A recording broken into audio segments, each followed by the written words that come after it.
Can you walk us through your journey, specifically how you found your way into cyber leadership? My background is actually a little different because I started my background as an electrician. I was doing electrical stuff, mechanical stuff, pneumatics, hydraulics. And then I moved into automation stuff, was doing PLCs, like working straight into factories, mines, and those kind of stuff. And then eventually I ended up being a field service engineer traveling all over the country. Like I've slept in most of the states in the US, actually all of them except one. Because of the traveling I was doing, installing like huge printing machines and stuff. And that transition had me go into the pharmaceutical industry, and it was in the pharmaceutical industry that I discovered cybersecurity. Because if you can imagine, when you are creating brand new products, it takes billions of dollars to create a new product from a pharmaceutical industry. So I was in Germany. I am going to all these places that are just completely secured, and I realized then that, oh wow, this is going to be a huge industry. So that's how I moved into the cybersecurity industry itself. And when I got involved in there, I realized how difficult it is to have business conversations because we are just focused on the technical stuff. So that's how I found the CLI, because I was looking for a place where I would learn not just because I was already at that point in time relatively good enough with the actually I've done a good job with the technical aspects of it, but having conversations with management, having presentations that actually work, and figuring out what talking points do I get myself involved in, those are the things that had me look for CLI. Looking back, what pivotal moment, challenge, or experience most shaped the kind of cyber leader you are today?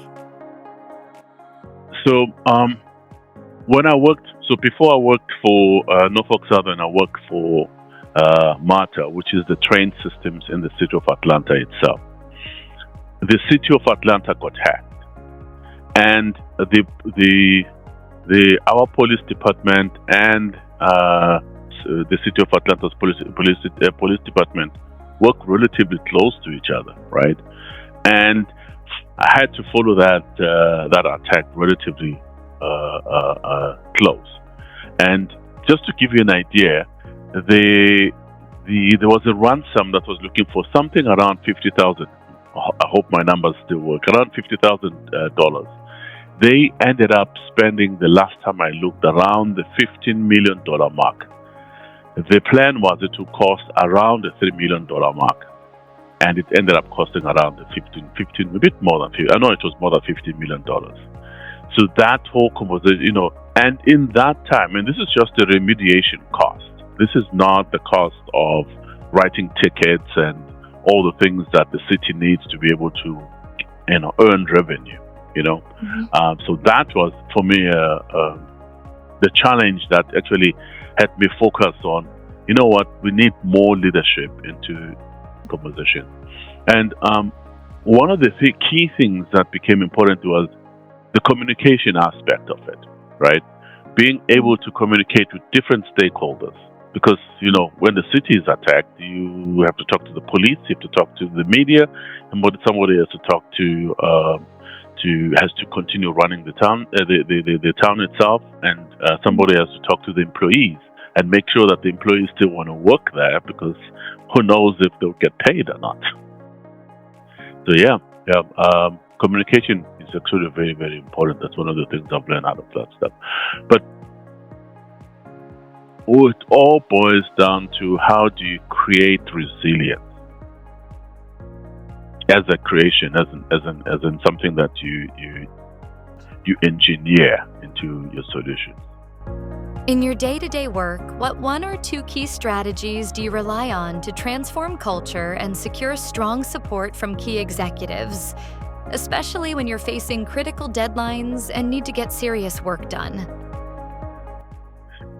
So one of the things that I think was important is, every time I do training or awareness or something, when I do those I I try to have those, one for the regular employees and also one for the key executives. And when I do is I make sure that whatever initiative that we're working on, that we put it in a personal life.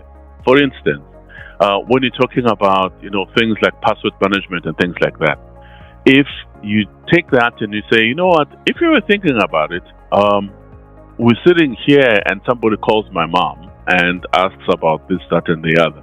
All of a sudden, it becomes positive, like relatively impactful in that now it's not just a business situation. It aligns to personal lives and things. And some people have most people know somebody who's been, bamboozled one way or the other with cyber, right?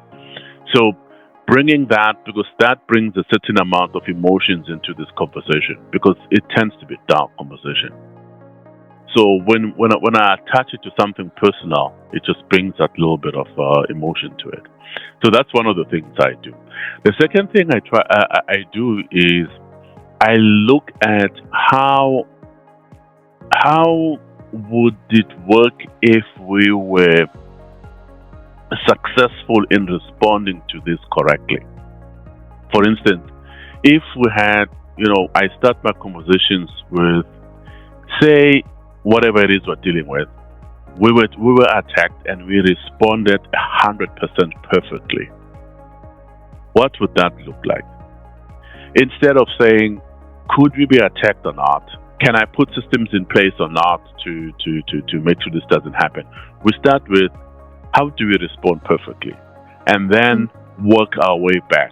For us to have been able to respond this well, we would have had this in place, we would have had this in place, we would have had this in place, and then we walk backwards. And it creates a little bit less resistance than having to have this conversation of whether we will be attacked or not. Those are the two things that I tend to use that have worked very well for me. What is one powerful principle, mindset, or strategy you've learned along your leadership journey that truly works? Something you believe every emerging cyber leader should internalize? It's really that it's all about people. So when I was deciding on a career growing up, I decided, you know what, I'll fix machines. And machines, as soon as they're fixed, there's no talking back. And I spent years fixing machines, installing machines, and all the stuff, and I actually loved it. And then, as you get older, you realize, oh man, okay, fine, it makes sense to be dealing with this, but machines don't talk back, and I still have to report this to management, to people, and all that stuff. And it's the people that actually make those decisions on whether these machines are going to do whatever it is that we want them to do. And with this area of AI, what's human and what's not human anymore is becoming relatively blurry and blurrier and blurrier.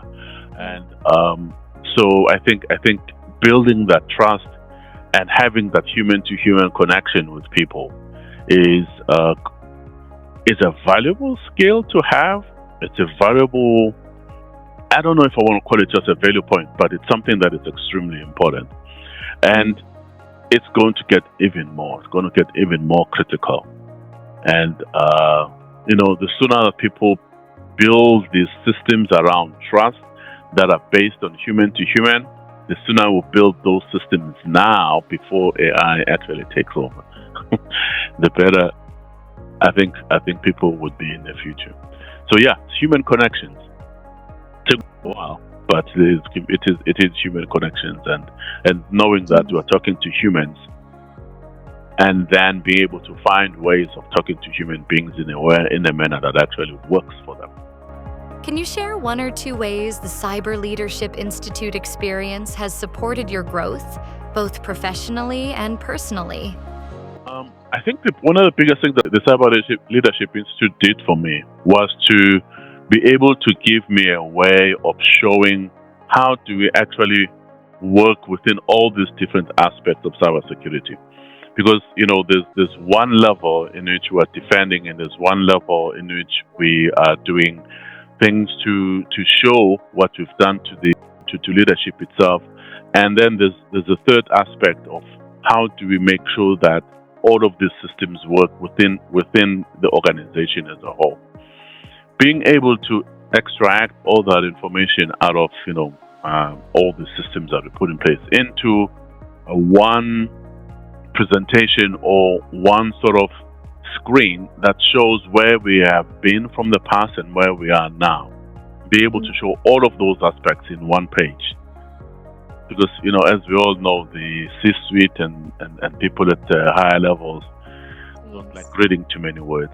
So the sooner we can show everything in as cute, as simpler as possible,